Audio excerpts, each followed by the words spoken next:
అయినటువంటి దున్నల్ని పూజించుకోవడం, గౌరవించుకోవడం, ఆడించుకోవడం మాత్రమే కాకుండా శ్రీకృష్ణ జయంతి రోజు ప్రతి సంవత్సరం మనం గుట్లు కొడుతుంటే ఊరి జనాలు వచ్చి మనకు సంఘీభావం తెలుపుతూ సంతోషపడినట్లే ప్రతి సంవత్సరం యాదవ కుర్మ సామాజిక వర్గం ముందుండి ఈ దున్నపోతుల్ని ఒక దగ్గరికి చేర్చి ఇక్కడ ఏర్పాటు చేస్తున్నటువంటి దాంట్లో సబండ కులాల జాతులు ఒకే దగ్గరికి చేరి వాళ్ళ యొక్క సాధక బాధకాలు, కష్ట సుఖాలు, మంచి చెడులు ముచ్చట్లు చెప్పుకునేటువంటి ఒక సామాజిక జాతర పండుగనే ఈ సదర్ పండుగ ప్రతి ఒక్క యాదవ కుర్మ బిడ్డ గుర్తించుకోవాలి.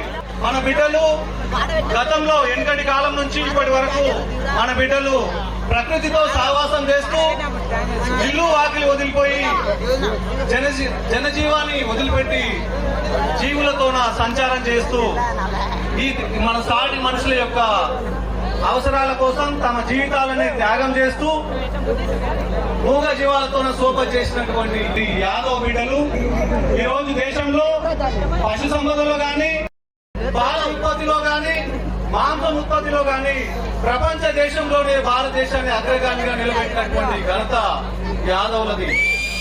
మరి ఈ యాదవులు నేడు వాళ్ళు ఎందుకు ఇలాంటి వెనుకబాటు గురయ్యారు, ఎందుకు వాళ్ళ యొక్క అస్తిత్వాన్ని కోల్పోయారు?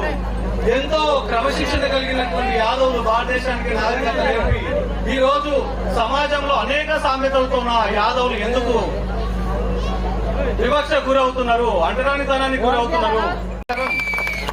అలాగే ఈ యొక్క జాతికి సంబంధించినటువంటి ఈ పశు సంపదని పెంచడానికి, పోషించడానికి అప్పుడున్నటువంటి రాజ్యాలు గాని, రాజులు గాని మనకు మల్లన్న మాన్యాలుగా, వీరప్ప మాన్యాలుగా, చౌడమ్మ మాన్యాలుగా, ఇనాములుగా అనేక బంజరు భూములు ఇచ్చారు.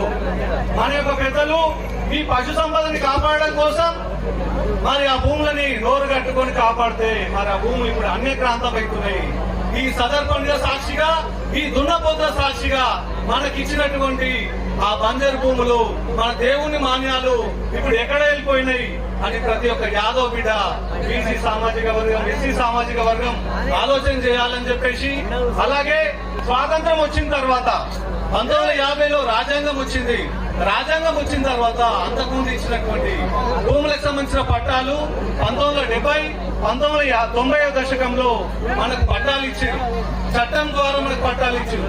కానీ ఆ భూములు ఇప్పుడు ఎందుకు అన్యక్రాంతం అవుతున్నాయి, మన నుంచి ఎందుకు లాక్కుంటున్నారు?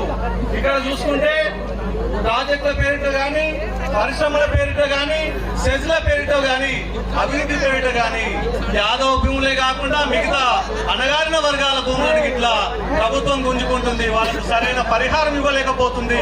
వాళ్ళ తరపుకించి ఎవరైనా పోరాడితే వాటిని సమాజంలో లంగా దొంగ అని ముద్ర వేస్తుంది. ఈ సమాజానికి ఎవడు నాయకుడు వచ్చినా వాడిని ఒక రకంగా చెడు ముద్రనే వేస్తుంది. అలాగే ఇక్కడ భూములు ఎట్లా అనేకాంతం అవుతున్నాయంటే, ఉదాహరణకు తీసుకుంటే హైదరాబాద్ లో ఉన్నటువంటి మహాత్మా గాంధీ బస్ స్టేషన్ ఉంది కదా, తెలుసు కదా మీకు? మహాత్మా గాంధీ బస్ స్టేషన్ యాదవులది. ఆ రోజు ఈ యాదవ్ నుంచి ఆ యొక్క బస్ స్టేషన్ ప్లేస్ ని గుంజుకొని ఆ రోజు మహాత్మా గాంధీ బస్ స్టేషన్ ఏర్పాటు చేసిరు. ఇంకా మన మాబ్నార్ పాలమూరులో ఉన్నటువంటి బండమీదపల్లిలో ఉన్నటువంటి అక్కడ పాలమూరు యూనివర్సిటీ ఏర్పాటైంది. ఆ పాలమూరు యూనివర్సిటీ ఏర్పాటైనటువంటి ప్లేస్ 353 ఎకరాల యొక్క భూమి గొర్రెల పరిశోధన కేంద్రం కోసం ఆ రోజు నిజాం ప్రభుత్వం ఆ రోజు ఏర్పాటు చేస్తే దాంట్లో పాలమూరు యూనివర్సిటీని ఏర్పాటు చేసి ఇప్పుడు గొర్రెల పరిశోధన కేంద్రానికి కేవలం 56 ఎకరాల ఇళ్ల లేకుండా పోయింది. ఈ విధంగా చూసుకుంటే మన దగ్గర ఇట్లు ఇచ్చినటువంటి అసైన్ భూములని ప్రాజెక్టుల పేరుతో మనకు గుంజుకొని ఇప్పటిదాకా లేకుండా చేస్తున్నాం. అలాగే మొన్న జరిగినటువంటి సూర్యాపేటలో జరిగినటువంటి అక్కడ లింగమంత్ర స్వామి దేవుని దగ్గరికి పోతే లింగమంత్ర స్వామి గుర్రం మీద కూర్చున్నాడు, చేతిలో ఖడ్గం పట్టుకున్నాడు. లింగమంత్ర స్వామి మనకి ఏం చెప్తున్నాడు అనే విషయాన్ని బాగా లింగమంత్ర స్వామి నేను గుర్రం మీద కూర్చున్నా కదా, మీరు కుర్చీ మీద కూర్చోవాలని చెప్తున్నాడు. నా చేతిలో ఖడ్గం ఉంది కదా, మీరు చేతిలో ఓటు ఉన్నది, ఆ ఓటు ద్వారా మీరు గుర్రాన్ని ఎక్కాలి, మీరు రాజ్యాన్ని పరిపాలించాలి, సమస్త బాధిత వర్గాలను మీరు రక్షించాలి. అదే నేను చెప్తున్నా అని చెప్పేసి మన లింగమంత్ర స్వామి చెప్తున్నాడు. అంతేగాని మన యొక్క దేవుళ్ళని మనం దేవుళ్ళుగా పూజించుకొని ఉన్నంత కాలం మనం ఇదే విధంగా ఉంటాం. మన దేవుళ్ళు మాత్రమే కాకుండా వాళ్ళు ఒక గొప్ప నాయకులాగా సమాజాన్ని కాపాడి వాళ్ళు చారిత్రక పురుషులాగా మిగిలిపోయి వాళ్ళ ఆదర్శంగా తీసుకొని మన కృష్ణుని, కాటమరాజుని, మల్లన్నని, వీరప్పని, చౌడమ్మ తల్లిని, అలాగే మిగతా అన్ని రకాల దేవుళ్ళని మనం ఆదర్శంగా తీసుకొని కృష్ణుడు చెప్పినటువంటి సమానత ధర్మం రాజ్యాంగంలో ఆర్టికల్ 14 ద్వారా సమానత ధర్మం ఉంది. మనం భగవద్గీతను చదవాలి, ఎట్ ది సేమ్ టైం రాజ్యాంగం చదవాలి. ఈ విషయాన్ని మీకు తెలియజేస్తూ ఈ అవకాశం ఇచ్చినటువంటి మీకు ప్రత్యేక కృతజ్ఞత తెలియజేస్తూ చివరిగా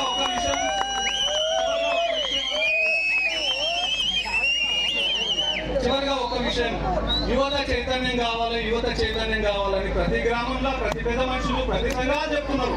కానీ యువత చైతన్యమైనటువంటి యువతని ఆ సొంత జాతి పట్టించుకోవట్లేదు. చైతన్యమైన చెట్లు పాలు చేస్తున్నారు. ఏ జాతిలో అయితే చైతన్యమైనటువంటి యువతని ఆ జాతి ప్రోత్సహిస్తుందో ఆ జాతి నుంచి ఆ నాయకులు పుట్టుకొస్తారు. ఆ నాయకులు